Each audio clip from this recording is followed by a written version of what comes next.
हे guys, myself Rahul Gupta. स्वागत है आपका मेरे यूट्यूब चैनल पे। तो बेसिकली इस वीडियो में बात करने वाले हैं हम जीएसटी अपील के बारे में, और मैटर हमारा जीएसटी अपील तक कैसे पहुंचता है, लिटिगेशन का उसका प्रोसीजर और भी सारी चीज़ें। और उसके अलावा हम एक अपील बना रहे हैं तो वो तुम्हें एक्सप्लेन करूंगा इस वीडियो में सारा कुछ अपील के बारे में, और पूरा मैटर अपील तक कैसे पहुँचता है वो सारी चीज़ें। तो इस वीडियो को स्टार्ट करते हैं। तो मैं समझाता हूँ जीएसटी लिटिगेशन कैसे काम करता है।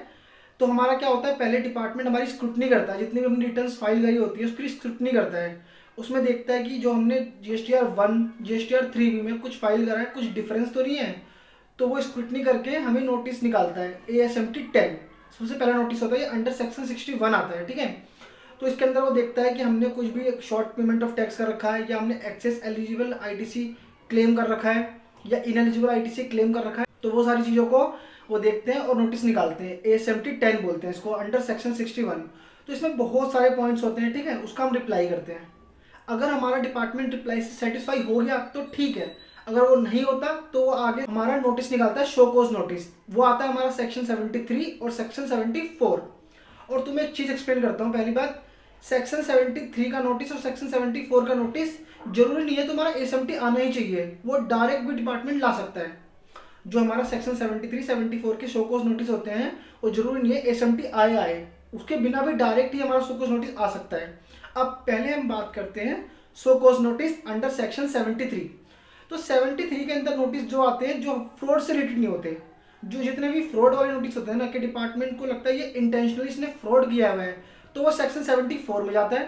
बट उनको लगता है कि फ्रॉड नहीं किया, इन्होंने बस थोड़ा शॉर्ट पेमेंट ऑफ टैक्स कर रखा है मिस्टेकली या कुछ, तो वो 73 में आता है। पहले तो मैं बताता हूँ कि मेनली ऑर्डर होता है, ऑर्डर, ठीक है। तो डिपार्टमेंट अंडर सेक्शन 73 अगर तुमने फ्रॉड नहीं किया, तो उसको 3 साल के अंदर अंदर ऑर्डर पास करना होता है। डिपार्टमेंट को must be pass order with in 3 year, ठीक है। जैसे कि जो तुमने एनुअल रिटर्न जो फाइल करी, जो भी लास्ट डेट होगी एनुअल फाइल करने की रिटर्न की, ठीक है, वहां से लेकर अंडर 3 ईयर, 3 साल के लास्ट डे तक ऑर्डर पास हो जाना चाहिए, ठीक है। उसके बाद वरना वो वैलिड नहीं रहता। तो तुम्हारा ऑर्डर 3 साल के अंदर पास हो जाना चाहिए। तो डिपार्टमेंट ऑर्डर से 3 महीने पहले उसको निकालना होता है show cause notice under section 73, ये समझना। तो डिपार्टमेंट क्या करता है, जनरली हमारा जो शो कॉज नोटिस का टाइम होता है वो होता है 2 साल 9 महीने, क्योंकि वो 3 साल के बाद उसको ऑर्डर पास करना है। तो वो 2 साल 9 महीने के अंदर हमारा show cause notice under section 73 ला देता है। और उससे पहले जो हमारा ASMT 10 है उसकी कोई टाइम लिमिट नहीं है, उसको कभी भी स्क्रूटनी करके कभी भी निकाल सकता है। तो जरूरी नहीं तुम्हारा शो कॉज नोटिस से पहले ASMT आया हो या ना आया हो, वो मैटर नहीं करता। तो मैटर क्या करता है, 3 साल के अंदर अंदर ऑर्डर पास होता है, ठीक है, डिमांड आ जाती है तुम्हारी। तो उससे पहले तुम्हारा आता है show cause notice under section 73, ठीक है। टाइम पीरियड याद रखना हमेशा, रिटर्न की लास्ट डेट होती है, ड्यू डेट, वहां से 3 साल के अंदर अंदर हमारा आता है ऑर्डर सेक्शन 73 का, ठीक है। अगर तुमने फ्रॉड किया है, फ्रॉड की केस में हमारा लगता है सेक्शन 74। तो जो भी तुम्हारा एनुअल रिटर्न की लास्ट डेट होती है, ड्यू डेट होती है, वहां से लेकर 5 साल के अंदर अंदर ऑर्डर पास हो जाना चाहिए, ठीक है, 5 साल के अंदर अंदर। और ऑर्डर पास होने से 6 महीने पहले, देखो जो 73 था उसके अंदर 3 महीने पहले था, बट जो 74 फ्रॉड के केस में होता है 6 महीने पहले का टाइम देते हैं हमें। तो जो भी हमारा ऑर्डर पास होने की डेट होगी 5 साल वाली एनुअल रिटर्न से, उसके 6 महीने पहले तुम्हारा सेक्शन 74 का नोटिस आ जाना चाहिए, सो कॉज नोटिस बोलते हैं जिसको, ठीक है। अब तो मैं एक्सप्लेन करता हूँ पूरा लिटिगेशन कैसे काम करता है। पहले डिपार्टमेंट जनरली दे देता है हमारा ASMT 10, स्क्रूटनी करके इंटीमेट कर देता है तुम्हें, ठीक है। तो उस इंटीमेशन का हम लोग करते हैं रिप्लाई। जैसे मान लो उसके अंदर 15-16 पॉइंट थे, हमने उसका रिप्लाई फाइल किया, डिपार्टमेंट सेटिस्फाई हुआ 7-8 पॉइंट पे और बाकी पॉइंट पे सेटिस्फाई नहीं हुआ, तो वो निकालता है हमारा show cause notice under section 73 भी हो सकता है और वो 74 भी हो सकता है, ठीक है। उस हिसाब से वो निकालता है। फिर हम उसका रिप्लाई बनाते हैं, अच्छे से उसमें डिटेल में एक्सप्लेन करते हैं कि क्या चीज़ें हैं क्या चीज़ें नहीं है। जनरली क्या होता है, 1-3 में डिफरेंस होता है, या फिर हमने कुछ भी मतलब एक्सेस दिखा रखा है, टर्नओवर में कुछ डिफरेंस है, एक्सेस ITC क्लेम कर लिया है, इनएलिजिबल ITC क्लेम कर लिया है, कैपिटल गुड्स जिसके ऊपर ITC क्लेम नहीं कर सकते वो कर लिया है। जैसे कि तुम्हारा कार होता है, ऑफिस के लिए कार लिए, उस पर ले नहीं सकते तुमने, वो क्लेम कर लिया है। तो वो सब के ऊपर तुम्हारा नोटिस आता है, ठीक है। तो हमारा शो कॉज नोटिस आ गया, डिमांड आ गई, ठीक है, शो कॉज नोटिस आ गया। अब उसका करते हैं रिप्लाई फाइल। अगर डिपार्टमेंट उस पर भी सेटिस्फाई नहीं हुआ, मैं दोनों की बात कर रहा हूँ, सेक्शन 73 वाले की भी सेक्शन 74 वाले की भी, इस पर डिपार्टमेंट सेटिस्फाई हो गया तो तुम्हारा मैटर क्लोज, ऑर्डर आ जाएगा कि हाँ तुम्हारा हम सेटिस्फाई हो गए, ऑर्डर निकलेगा उसमें भी सेटिस्फाई हो गया वो। बट अगर वो सेटिस्फाई नहीं होते तो वो अपना ऑर्डर निकाल देते हैं। और ऑर्डर तुम्हें पता है कब तक निकालना चाहिए, सेक्शन 73 के अंदर, जिसमें फ्रॉड नहीं है, एनुअल रिटर्न की लास्ट डेट से 3 साल के अंदर अंदर 3 साल में लास्ट डेट होती है, बस वो वहाँ तक पास हो जाता है। और जो फ्रॉड का केस होता है 74 वाला, उसमें 5 साल तक पास हो जाता है। ठीक है, तो तुम्हारा आ गया ऑर्डर। अब ऑर्डर के बाद तुम कुछ नहीं कर सकते, ऑर्डर के बाद अब अपील ही फाइल होती है। अब आता है हमारा अपील वाला मैटर, APL 01, जिसके अंदर हमें फाइल करना पड़ता है। उसमें हमें बहुत डिटेल में हर चीज़ एक्सप्लेन करती है, मतलब ये शोकॉज नोटिस का जो रिप्लाई होता है ना, उससे बहुत ज़्यादा ही डिटेल में जाता है। इसका प्रॉपर एक सेट ऑफ फॉर्मेट है, वो तुम्हें बताऊंगा मैं। तो ये पूरा प्रोसीजर होता है। ठीक है, अब बात करता हूँ हमारे क्लाइंट के केस में क्या हुआ।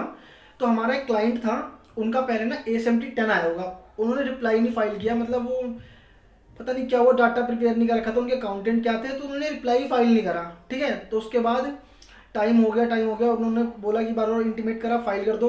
तो फिर उसका आ गया show cause notice under section 73। अब भाई उन्होंने वो भी फाइल नहीं करा, उनके पास डाटा प्रिपेयर नहीं था या उनके अकाउंटेंट बिजी थे, वो भी फाइल नहीं करा। ठीक है, तो वो भी फाइल नहीं करा, उसके लिए बार बार पर्सनल हियरिंग का भी इंटीमेशन आ गया कि वो बुला देते हैं, 3 बार पर्सनल हियरिंग भी डाल देते हैं। जो तुम्हारा ऑर्डर पास होता है ना, उससे पहले वो पर्सनल हियरिंग भी डाल देते हैं, ताकि एक बार तुम डिपार्टमेंट जाके कंसल्ट कर लो, उनसे बात कर लो कि क्या मैटर है। तो पर्सनल हियरिंग 3 बार आएगी हमेशा। फर्स्ट टाइम आई, कुछ उन्होंने जवाब नहीं दिया। सेकंड टाइम आई, वो पता नहीं क्या बिजी थे, पता नहीं कहाँ थे, तो जवाब नहीं दिया। थर्ड टाइम आ गई, तब भी उन्होंने कोई जवाब नहीं दिया।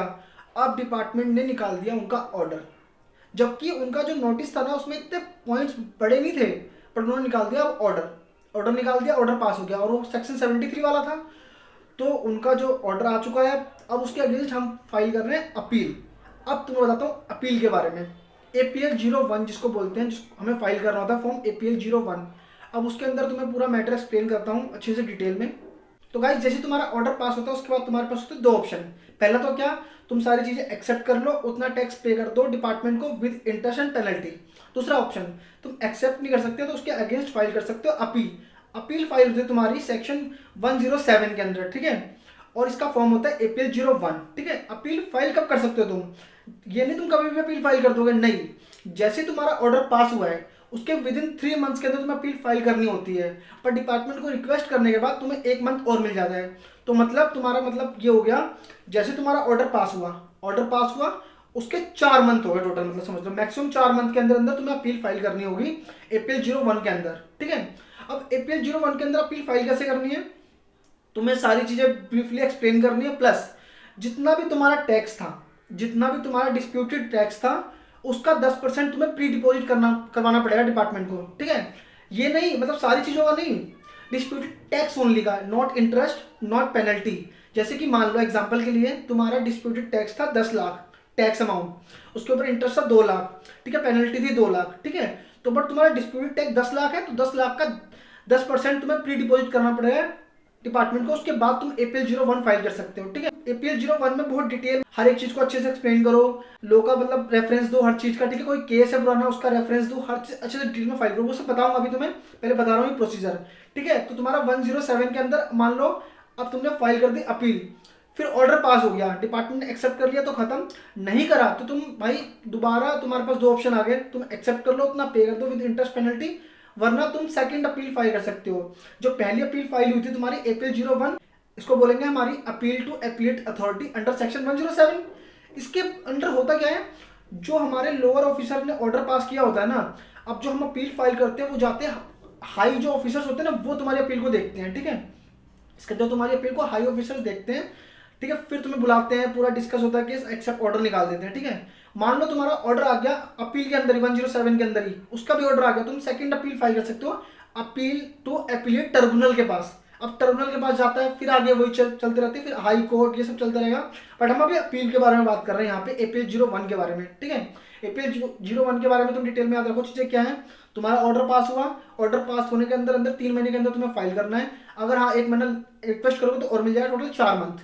ऑर्डर पास हुआ, उसके 4 मंथ के अंदर तुम्हें अपनी अपील फाइल करनी होगी APL 01 के अंडर। ठीक है, उसमें तुम्हें 10% डिस्प्यूटेड टैक्स का प्री डिपॉजिट अमाउंट करना पड़ेगा गवर्नमेंट को। ठीक है, डिपार्टमेंट को, GST वाले। अब इसमें हम अपने केस के बारे में आते हैं। ठीक है, मैं कंपनी का नाम डिस्क्लोज नहीं करूंगा। तो XYZ हमारी कंपनी थी। ठीक है, उन्होंने उनका पहले SMT आया, रिप्लाई नहीं करा। ठीक है, हमारा सेक्शन 73 का नोटिस आया, रिप्लाई नहीं करना भूल गए, ऑर्डर आ गया, रिप्लाई करना भूल गए। अब उनका हम अपील फाइल कर रहे हैं। ठीक है, तो उनका जो भी डिस्प्यूटेड टैक्स का अमाउंट आया, पहले तो उसका 10% प्री डिपॉजिट कर दिया गवर्नमेंट को। ठीक है, अब इसमें पॉइंट्स आए क्या थे वो तो बताता हूँ। पहला पॉइंट आया एक्सेस क्लेम ऑफ ITC। ठीक है। दूसरा हमारा आया short payment of tax liability. तो पहले पॉइंट में क्या था, डिपार्टमेंट ने क्या करा, कंपैरिजन करा हमारा 3B होता है ना, टेबल 4A5, जिसमें हमारा क्या होता है आईटीसी क्लेम जो होता है ना, कंपेयर करा जीएसटीआर 2A से, बट उन्होंने रिवर्सल कंसीडर नहीं किया। तो ये भी तो देखो, रिवर्सल को भी तो कंसीडर करो, पर वो कंसीडर नहीं करते कई बारी और नोटिस निकाल देते हैं, मतलब क्या ही बोलो डिपार्टमेंट को, उनका ऐसी है। तो उन्होंने क्या करा, हमारा जो आईटीसी क्लेम है टोटल वाला, उसको कंपैरिजन कर दिया हमारे 2A से, तो वो एक्सेस क्लेम उन्होंने बोल दिया। बट हम एक्चुअल में देखेंगे तो एक्सेस क्लेम था ही नहीं, क्योंकि हमने जितना डिफरेंस का अमाउंट दिखा रहे हैं ना, उतना अमाउंट हमने रिवर्स कर रखा था पहले ही। अगर हमने क्लेम करा तो हमने उसको रिवर्स कर दिया था, उन्होंने वो देखा ही नहीं।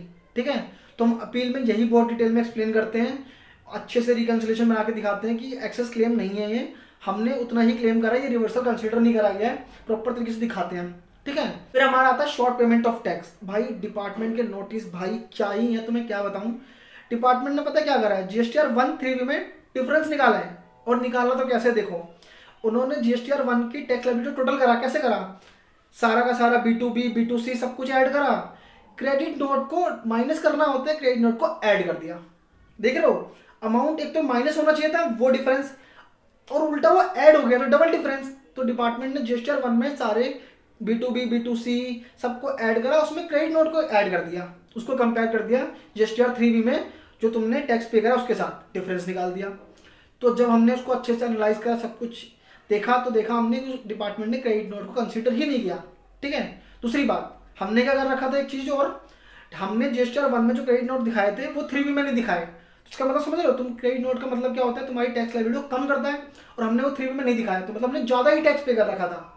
तो हमने ये चीज़ एक्सप्लेन करी अच्छे से कि हमारा जो 1 में है तुमने क्रेडिट नोट कंसीडर नहीं करे, वो डिफरेंस, तो क्रेडिट नोट कंसीडर करोगे तो हट जाएगा, उसके बाद हमने एक्सेस ही पे कर रखा है, तो वो चीज़ थी। तो हमने अपील बहुत डिटेल में बनाते हैं इसमें, पहले 9 पॉइंट तक तो बेसिक डिटेल जाती है सारी की सारी, उसके बाद 9 पॉइंट में ब्रीफ हम एक्सप्लेन करते हैं थोड़ा बहुत केस के बारे में। फिर आते हैं हमारा स्टेटमेंट ऑफ फैक्ट, पॉइंट होता है हमारा स्टेटमेंट ऑफ फैक्ट, जिसमें हम केस के बारे में पूरा एक्सप्लेन करते हैं कि एसएमटी आया था, फिर डीआरसी आया, हमने क्यों रिप्लाई फाइल नहीं करा, क्या रीजन था, सब कुछ। ठीक है, और बेसिक हम इशू जो होते हैं हमारे नोटिस में ऑर्डर में जो इश्यूज होते हैं, issue number 1 issue number 2, short payment of tax liability, ITC सब बताते हैं।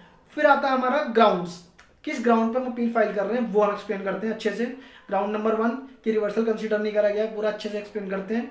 फिर ground number 2 short payment of tax है नहीं, क्रेडिट नोट कंसीडर नहीं करेंगे, ये बता रहा हूँ मैं, इसको बहुत अच्छे से एक्सप्लेन करना पड़ता है, बहुत अच्छे से बताना पड़ता है सारी चीज़ों को। तो ये था, तो हमने क्या करा, मैंने जो करा, मैंने अच्छे से अपील बनाई, उसको हमने पोर्टल पे अपलोड करा विद इन टाइम लिमिट के अंदर अंदर, और उसको 10% प्री डिपॉजिट जमा करा गवर्नमेंट को। ठीक है, तो ये थी वीडियो हमारी पूरी, ये पूरा मैटर था अपील का। अपील से रिलेटेड तुम्हें कुछ डाउट हो तो मुझसे पूछ सकते हो, और अगर तुम्हें ये वीडियो अच्छी लगी तो लाइक करना, कमेंट और चैनल को सब्सक्राइब कर लेना। और बाकी अभी रिफंड वाली वीडियो भी आने वाली है, रिफंड कैसे अप्लाई करते हैं वो सब चीज़ें मैं काम कर रहा हूँ उसके ऊपर, जो भी मैं काम करूँ तो मैं एक्सप्लेन करूँगा। तो रिफंड की एक वीडियो आएगी, वो तो मैं एक्सप्लेन करूँगा, बहुत अच्छी अच्छी वीडियो आने वाली है। बट अभी देखते हैं इस वीडियो का रिस्पॉन्स आता है, क्योंकि मैं ब्लॉग्स बनाता हूँ तो ये वीडियो इस टाइप की कम ही डालता हूँ, बट अगर रिस्पॉन्स अच्छा आएगा तो मैं पूरा ट्राई करूँगा। तो ये वीडियो अच्छी लगी तो लाइक कर देना, कमेंट और चैनल को सब्सक्राइब। धन्यवाद।